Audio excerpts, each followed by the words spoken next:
Budget में शिक्षा पर, इंग्लिश मीडियम विद्यालय पर बहुत सी बातें हुई। सरकार की ये अंग्रेजी माध्यम विद्यालय खोलने की ब्लॉक की हर जगह मंशा है। मैं इसमें कोई मीन मेक नहीं निकालना चाहता, लेकिन पिछली सरकार में एक अभिनव प्रयोग हुआ स्वामी विवेकानंद राजकीय मॉडल विद्यालय का, और वो बहुत मायने में इससे बेहतर है। उसमें भी प्राइमरी क्लासेस को शुरू करना चाहिए, सरकार को इस पर भी ध्यान देना चाहिए, माननीय शिक्षा मंत्री जी को। और आप अंग्रेजी माध्यम के विद्यालय खोल रहे हैं। एक तरफ तो माननीय मुख्यमंत्री जी अपनी पिछले बजट में कहते हैं कि जिन बालिका विद्यालय में 500 की छात्राओं की संख्या होगी उनको हम कॉलेज का दर्जा देंगे। मैं मेरे विधानसभा क्षेत्र की बानगी माननीय कल्ला जी आपको बताना चाहूँगा। रोड़ा और कागड़ा मैनसर, इन 3 गाँवों की बालिका सेकेंडरी विद्यालय को आपने महात्मा गांधी विद्यालय बना दिया, जहाँ छात्राओं की संख्या 500 से ज़्यादा थी। मैनसर को तो आपने दुरुस्त किया, लेकिन रोड़ा और कागड़ा को अभी तक ठीक नहीं किया है। वहाँ दूसरे विद्यालय पड़े हैं जो मर्ज हो चुके हैं, उनको डीमर्ज करके वहाँ 6 से 8 तक कक्ष भी बने हुए हैं। तो गांव वालों की बालिका शिक्षा के प्रति आप रुझान रखते हैं, सरकार की मंशा है, तो इन विद्यालयों को बचाया जाए। और मारवाड़ी में कहावत है कि आप गोदी वाले छोड़ पेट वाले की आस करा, तो बात ठीक होनी। ये फलते फूलते विद्यालय हैं जिनको आपके मुख्यमंत्री जी, हमारे मुख्यमंत्री जी बजट में कहते हैं कि इनको महाविद्यालय बनाने की क्षमता रखते हैं, तो इन दोनों को दुरुस्त किया जाए। और ऐसा मेरे विधानसभा क्षेत्र में नहीं, पूरे प्रदेश भर में चलते हुए विद्यालयों को हम अंग्रेजी माध्यम का विद्यालय बना रहे हैं। तो आप नए सिरे से एक नए विद्यालय को खड़ा करिए, तो आम छात्रों को भी फायदा होगा, ग्रामवासियों को भी फायदा होगा और अभिभावकों को भी फायदा होगा। माननीय शिक्षा मंत्री जी, न्यू एजुकेशन पॉलिसी 2020 की हम बात करते हैं, और उसमें मातृभाषा पर, प्रारंभिक शिक्षा मातृभाषा में होगी सभापति जी।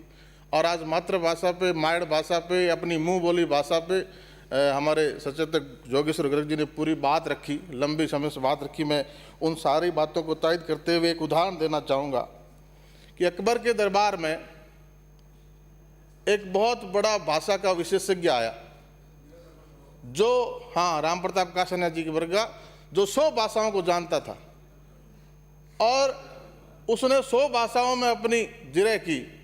दरबार भी प्रभावित हुआ। अब उस भाषा विशेषज्ञ ने एक शर्त रख दी कि अब इन 100 भाषाओं में से मेरी मातृभाषा कौन सी है वो सदन बताए। अब सारे चक्कर में पड़ गए, तो उन्होंने दोबारा से पूछा कि ये अपनी मातृभाषा में तो बहुत परफेक्ट होगा, लेकिन जब 100 भाषाओं पर उसने शास्त्रार्थ किया तो 100 की 100 भाषाओं में तो मास्टरी थी उसकी। अब सदन तय नहीं कर पाया कि इसकी मातृभाषा कौन सी है, सवालिया निशान लग गया। तो अब कोई समस्या हो जाती है दरबार में अकबर को, तो बिरबल काम आता है। तो बिरबल को बादशाह ने पूछा कि बिरबल बताओ इसकी मातृभाषा कौन सी है। बिरबल चक्कर में थोड़ी देर सोच के बताया कि जहाँ पना एक कोड़ा मंगवाया जाए और इस भाषा विशेषज्ञों को 100 कोड़े मारे जाए। बादशाह ने आदेश दे दिया। अब कोड़े पड़ने लगे, तो जब भाषा विशेषज्ञ की करा निकली, निकली, ओ मारे, ओ बाबरे मारते, तो वो मातृभाषा में ही निकली। उन 100 विधि भाषाओं में कतई निकली। मातृभाषा का कितना अंतर्मन से जुड़ाव है, भी एक उदाहरण से हमें समझना चाहिए। तो इसी सदन से मारवाड़ के गांधी माननीय मुख्यमंत्री जी ने हमारी राजस्थानी को 8वीं अनुसूची में शामिल करने का प्रस्ताव किया है। आदरणीय कल्ला जी आप बैठे हैं, सभापति जी आग्रह करना चाहूँगा पूरे सदन की उपस्थिति में कि हमारी मायड़ भाषा को, हमारी राजस्थानी भाषा को हम राजस्थान में द्वितीय राजभाषा का दर्जा तो कम से कम दें। आने वाली हमारी तरुणाई को, हमारी युवा पीढ़ी को बहुत बड़ी ताकत मिलेगी। हम अनेक कॉम्पिटिटिव एग्जामों में हमारे राजस्थान के नौजवान बेहतर कर पाएंगे। जिक्र अकबर का आया तो महाराणा को कैसे भूल सकते हैं, और महाराणा को तो बीकानेर वाले तो कतई नहीं भूल सकते।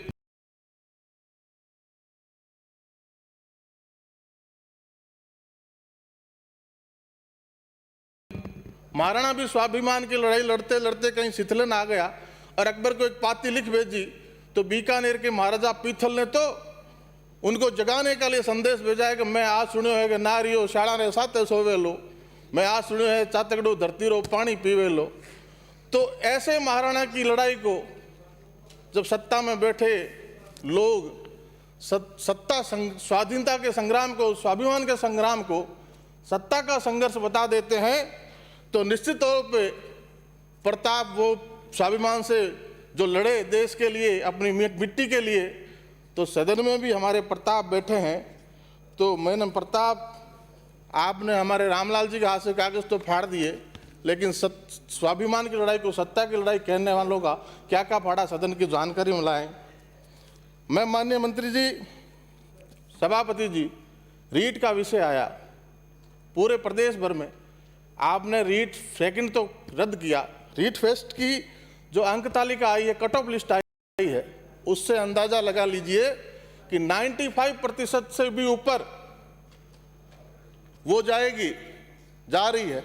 तब अंदाजा लगा लीजिए जो रीट सेकंड में हुआ वैसा का वैसा निश्चित रूप रीट फर्स्ट में भी हुआ होगा। और वो भी नौजवान आपकी तरफ देख रहा है कि आप क्या निर्णय करते हैं। और हम सबकी मांग तो सीबीआई की है।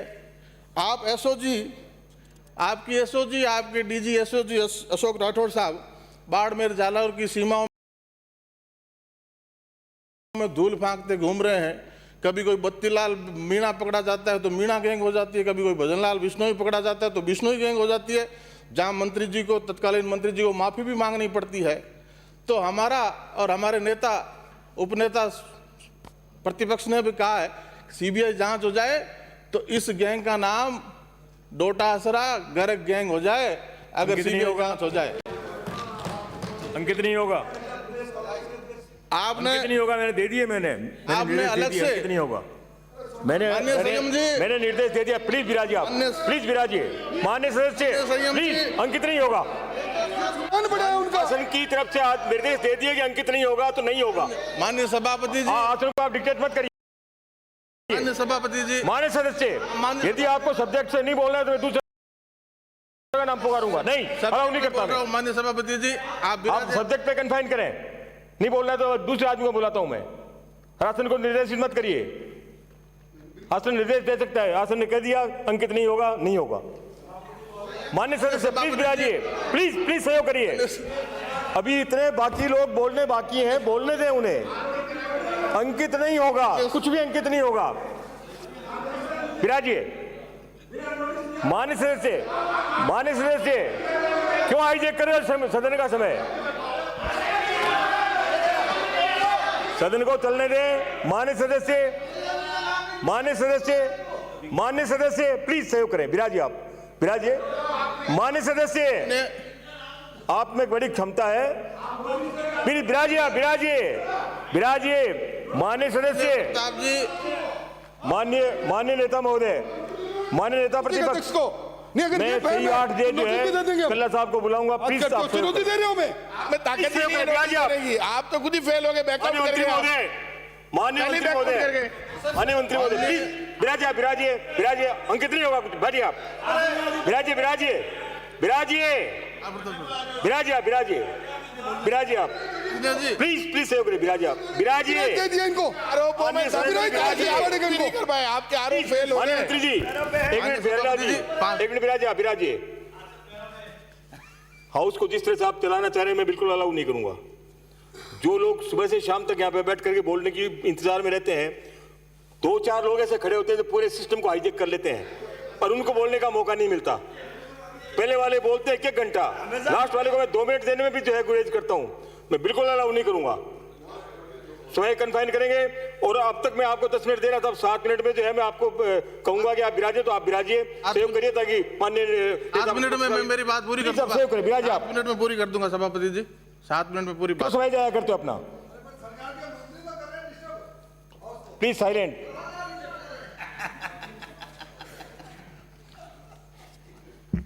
माननीय सभापति जी, प्रतापी 2 मिनट में अपनी बात समाप्त करें। संयम बनाए रखें।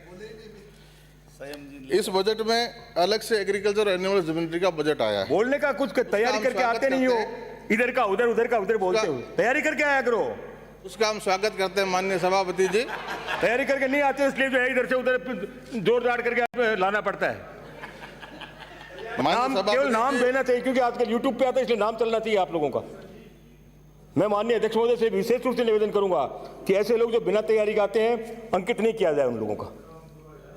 ताकि सदन की कुछ परंपरा बने, स्वस्थ परंपरा बने। आप लोग कुछ तैयारी करके आए, तैयारी करके आते नहीं है, मन आए जो बोल दिया। कोई ऐसी चौपाल नहीं था जो आपकी मन दिया लाए, मैं बिल्कुल अलाउ नहीं करूंगा जी।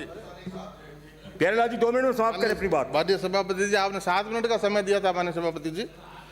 एग्रीकल्चर और एनिमल हस्बेंड्री का अलग से बजट आया है माननीय सभापति जी।